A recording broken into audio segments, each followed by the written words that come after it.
Today on Rappler.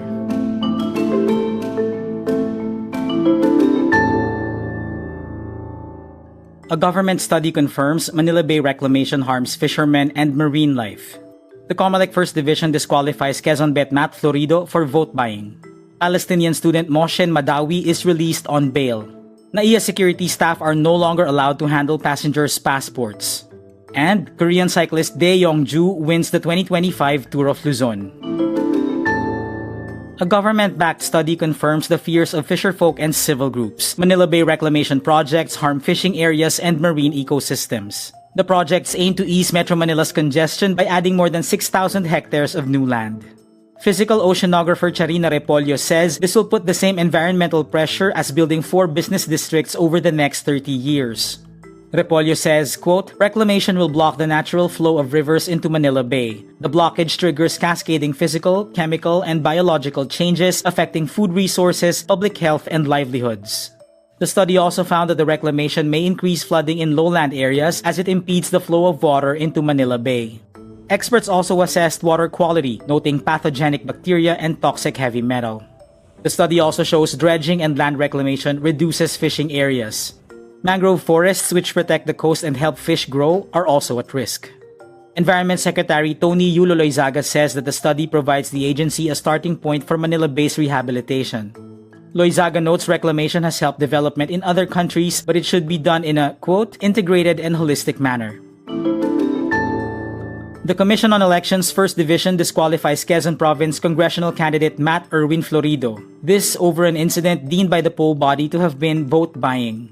In a decision released on Wednesday, April 30, the Comelec First Division approved a petition to disqualify the candidate for 3rd District Representative of Quezon for, quote, substantial evidence that Florido committed vote buying during an April 6 event. 5 petitioners who are voters and residents of Buena Vista, Quezon, said that Florido's representative Ricky Anyayahan invited them to a, quote, gathering or orientation hosted by Florido. Florido gave a speech where he openly asked for votes, then the attendees were given red campaign t-shirts and brown envelopes containing 1,000 pesos each. Florido tried to discredit the petition and also denied buying votes, but the Comelec did not accept his defense. Comelec Chairman George Garcia says that this is the first big disqualification case for vote buying. To help you make the best decision of who to vote for, we have all the information you need in one place, the Rappler election site. From comprehensive election guides and explainers to profiles of candidates, both national and local, we bring you a newsfeed of all the latest updates on voters' issues and campaign moments. Check it out at ph.rappler.com. Columbia University student Moshin Madawi was released from U.S. immigration custody on Wednesday.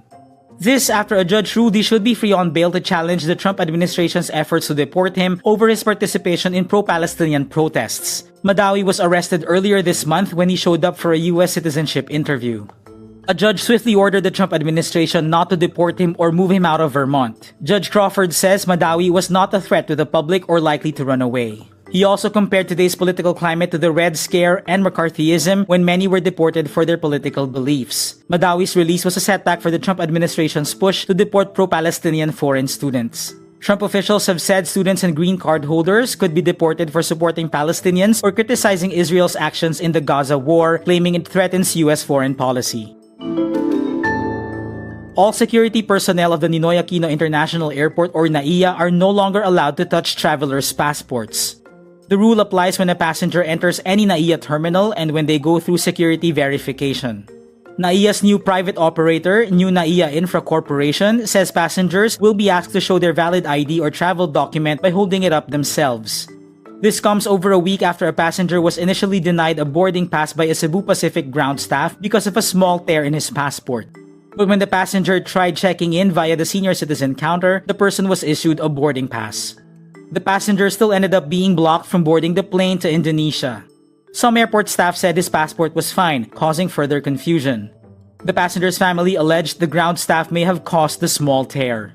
Following the incident, the Transportation Department tells airlines to make sure their personnel do not tamper with passports. Korean cyclist Dae Yong-ju emerges as champion of the 2025 Tour of Luzon after 1,074 kilometers and 8 stages.